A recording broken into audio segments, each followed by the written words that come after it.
Let's go ahead and make this toilet paper storage solution. And this is how we've been storing our toilet paper so far. It works, but definitely not the best solution. Let's get started and get some wood. Okay, I'm actually here at Home Depot, and I have found some cedar planks that I think I'll use for the our toilet paper cabinet. I'm estimating that I'll need about 5 pickets, 2 for the back, 1 for each side, and then just to make sure it's deep enough and have enough material, we'll get a 5th one that we can use to make sure everything works. So here we go. All right, once we got back to the shop, one of the first things that I did was to get these boards planed. I wanted them to look nice and not really look like fence boards at all. Very important.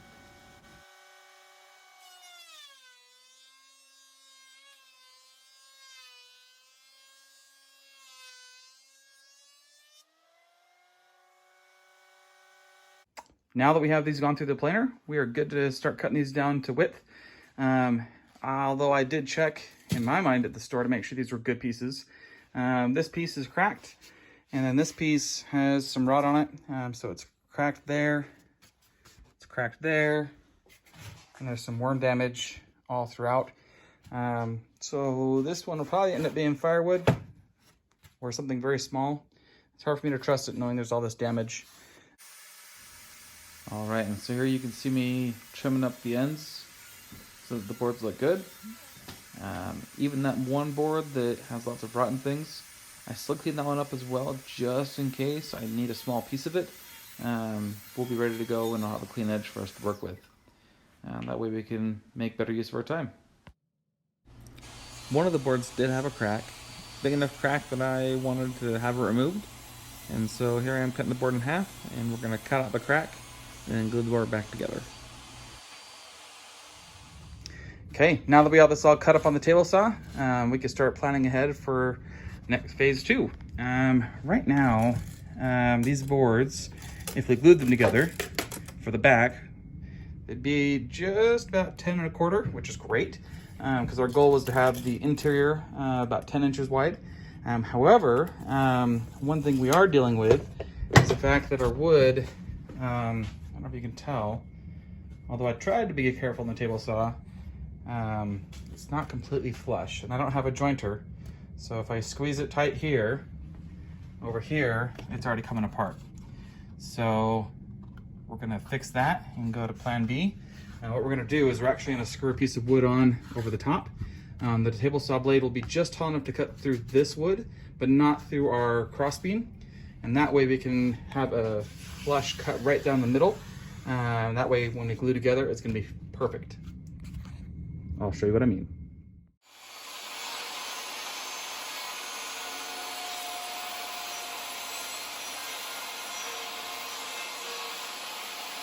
All right, I know it may be hard to see, but this seam is much better, much closer. There's a little bit of gap if you look in some places, but overall, it's so good. I feel great about it. Let's get it glued up.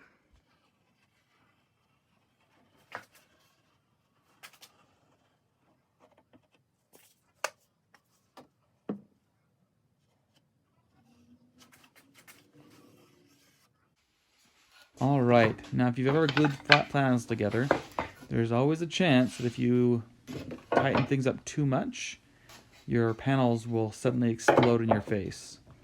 It's quite the experience, and it's really frustrating. And so what I'm doing here, these 6 short pieces I'm putting on are not going to be a part of the finished product. What they're doing is just holding the panels in place to make sure that I get things nice and smooth and flush. Now they have the 6 pieces where I want them. You can see me attaching the first clamp, and shortly thereafter you'll see me attach the other 2. Now, the trick is to only attach the clamps on one side.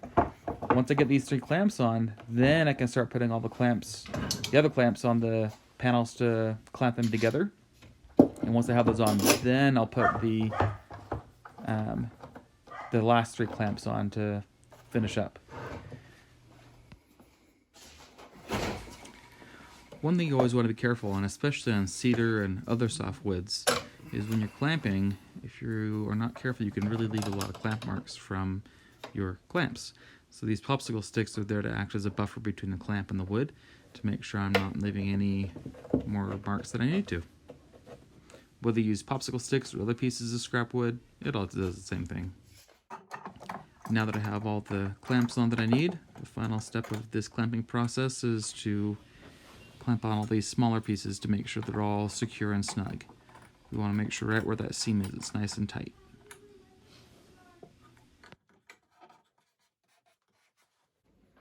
All right.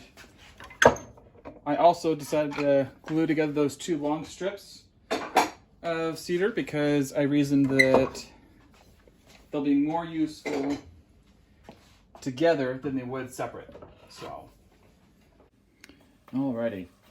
We'd like our shelving unit to be a total of 48 inches tall. And so what we can do is use our speed square and make sure we're getting the measurement right. So there's our 48 inches right there.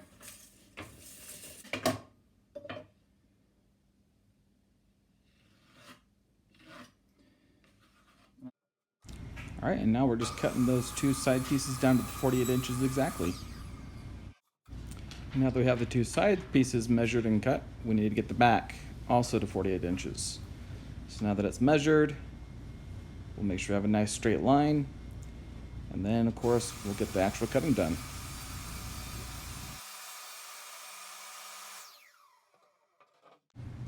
All right, now we need to get the two sides so they are the same width. Right now, they're about the difference of 1/8 of an inch. So let's get that fixed.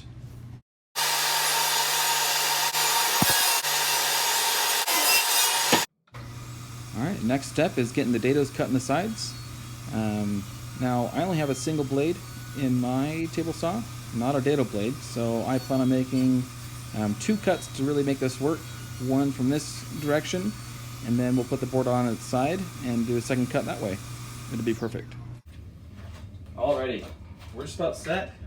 However, as I was getting ready to adjust this and getting my fence all set up, this would be perfect to cut off just one more cut and we cut off this section. But the problem is, I don't know if you can see or not, but the fence, there's not any support from the bottom, which means that this would be sucked down into, which would be awful. All right, so the only way we can make a dado work with a single saw blade is to do lots and lots of cuts, only moving the fence maybe 1/16 of an inch each time.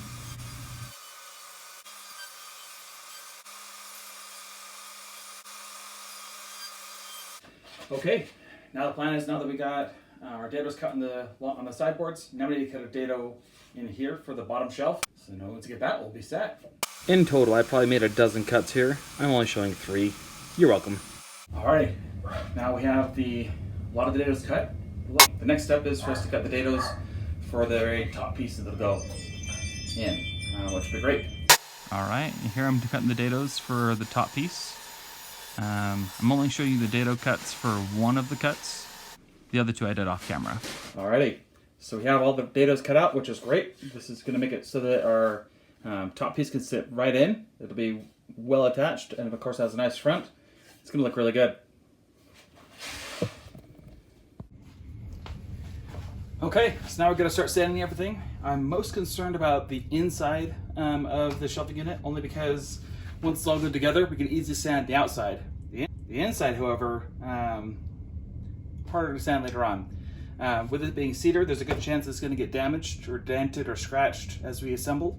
And so by saving the sanding for that to later, we're making it easier on ourselves and saving a step.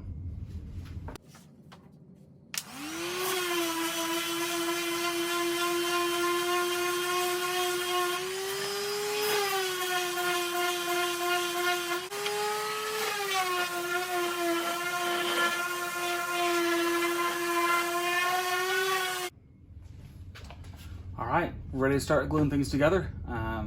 If everything goes as planned, it'll be a nice glue up.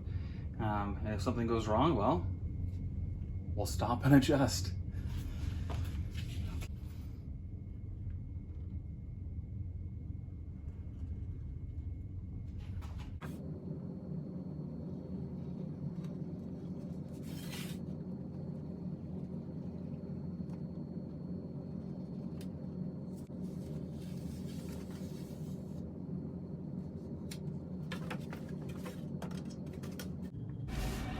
As it turns out, this piece of wood is not wide enough, and because we're already in process on gluing, we're going to keep going, and we're going to cut a new piece later on and glue that in at that time.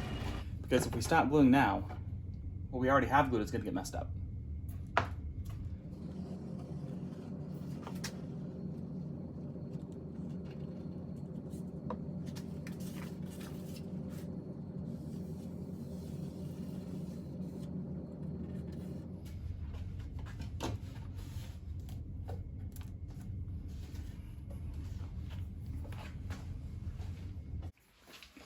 Alrighty, our diseased piece of cedar, I went through and I cut out all the pieces that were worth keeping.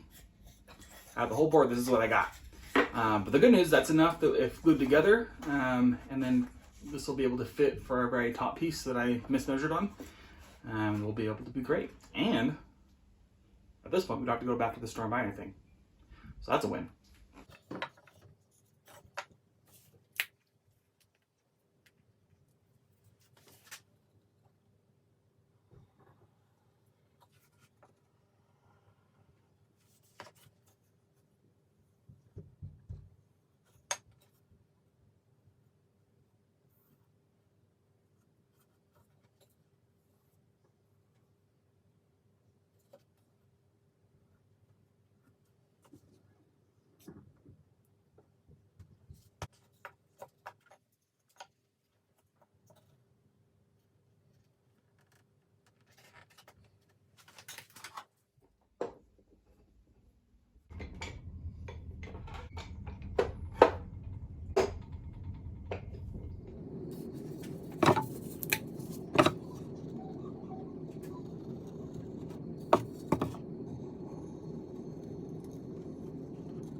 One problem I had as I was clamping on the top is that my long clamps were not long enough to make a good connection. So I clamped on some bracers on the sides and clamped those. And if you look carefully, you can see the bracer here. There's an arrow pointing to it in the bottom part of the screen. But that just creates a second point for the long clamp to clamp to. Now that I have the shelving unit all glued together, next step is to get the edges rounded over with the router. So what you can see I'm doing here is I'm clamping down the work to make sure that the shelving unit stays put as I use the router. I'm just using a small round over bit. This wood is thin enough that trying to do any other type of round over bit would just look complicated and messy and not good. Alrighty, the next step is to get everything all sanded up. As you recall earlier in the video, I only sanded the inside of the shelving unit. And so now we're getting the edges that we just used the router on, as well as the outside of the shelving unit.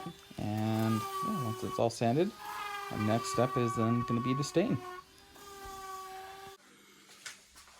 Alrighty, we're ready to stain. So today I'm going to be using Czar. It's a honey maple, which is great, oil-based, pretty standard as far as stains go. But our toilet paper cabinet is looking like I was expecting. It's going to look great. Anyhow, we'll get started on our staining. And again, as we put the stain on the wood, it's very important, one, to make sure you have an even application everywhere, but two, it's important to make sure you go back after you're done with an area and do it one final wipe down with a pretty dry rag. You want to make sure that all the excess stain has been wiped off. The last thing you want is for things to dry funny because of a simple oversight. Okay, all finished. This is what it looks like here in the bathroom. The toilet paper fits in just height.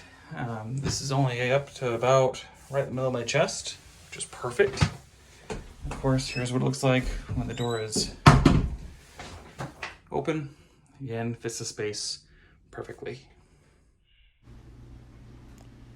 Thanks for watching. I'm already starting another video. I'll have it up sooner than later.